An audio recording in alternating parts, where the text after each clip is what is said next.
What would you do if the person you swore to spend your life with was living a double life right under your nose? The night everything broke was a Tuesday, 2 a.m., her phone screen illuminating a message I wasn't meant to see, a name I didn't recognize, followed by 3 words that shattered my world. My heart didn't just sink, it imploded. I pretended to be asleep, my breath catching in my throat as she quickly tucked the phone away. But the image was burned into my retina, a brand of betrayal. The mystery wasn't who, but how long and why, and what I would do next. Why? If you genuinely enjoy our stories, please subscribe to the channel. Tell us where you're from and what time it is right now. The next morning, the air in our Los Angeles home on Sunset Boulevard felt thick with unspoken lies. Sarah, my wife of 10 years, moved with an unsettling lightness, humming a tune as she made coffee. Her usual morning kiss felt like a viper's touch. I watched her, a stranger in my own kitchen. A cold, hard resolve began to form in the wreckage of my emotions. Humiliation was a bitter taste.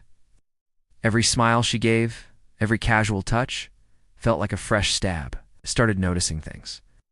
The slow discovery was agonizing, a self-inflicted wound I couldn't stop probing.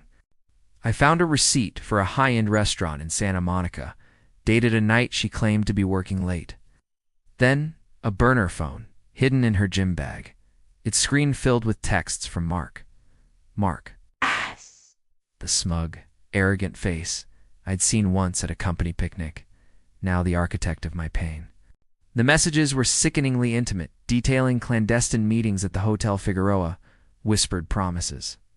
Sarah, meanwhile, grew colder, more manipulative.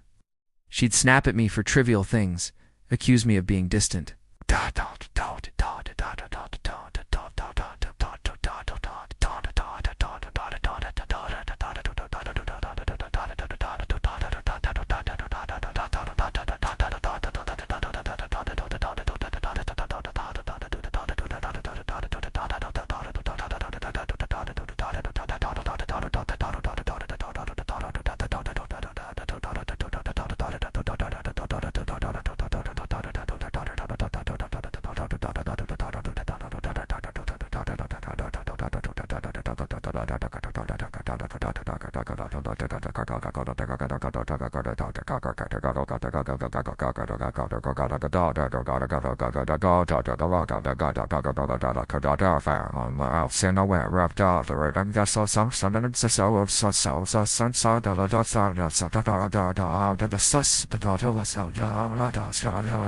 She felt untouchable, cloaked in her deception.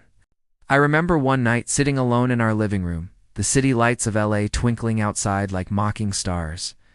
I felt utterly broken, a shell of the man I once was. The pain was a physical weight crushing my chest.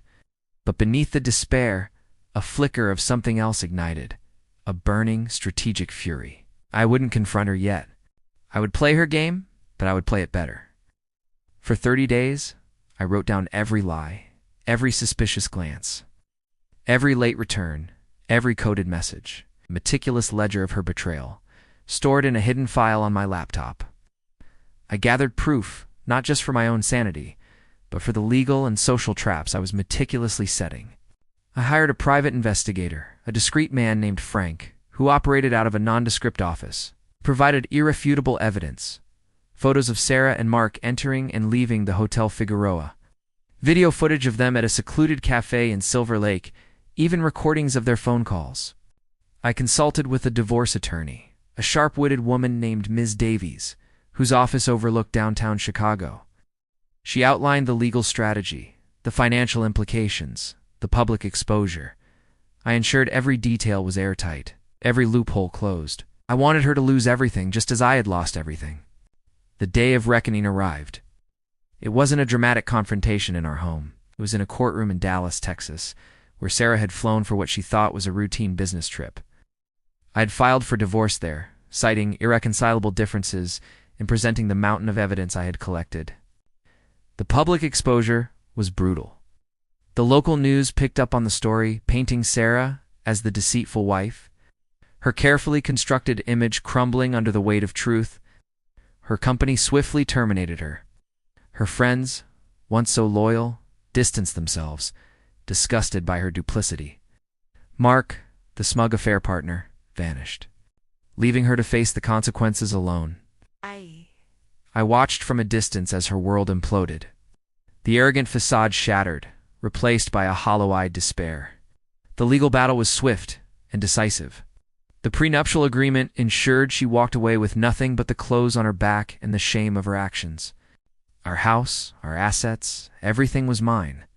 She tried to fight, to lie, to manipulate, but the evidence was overwhelming, her pleas falling on deaf ears. The judge's gavel echoed through the silent courtroom, sealing her fate. I never spoke to her again after that day. I didn't need to. The revenge wasn't about a shouted argument. It was about the quiet, methodical dismantling of her life, piece by agonizing piece. I saw her once, months later, working a low-paying job in a diner on a forgotten street in Miami. Her eyes vacant, her spirit broken. She didn't see me. I drove past, a ghost in her ruined life. The satisfaction wasn't triumphant. It was cold, a chilling emptiness where love once resided. Sometimes late at night I still see the glow of that phone screen, the words "Can't wait, babe." And I remember the price of betrayal, the end.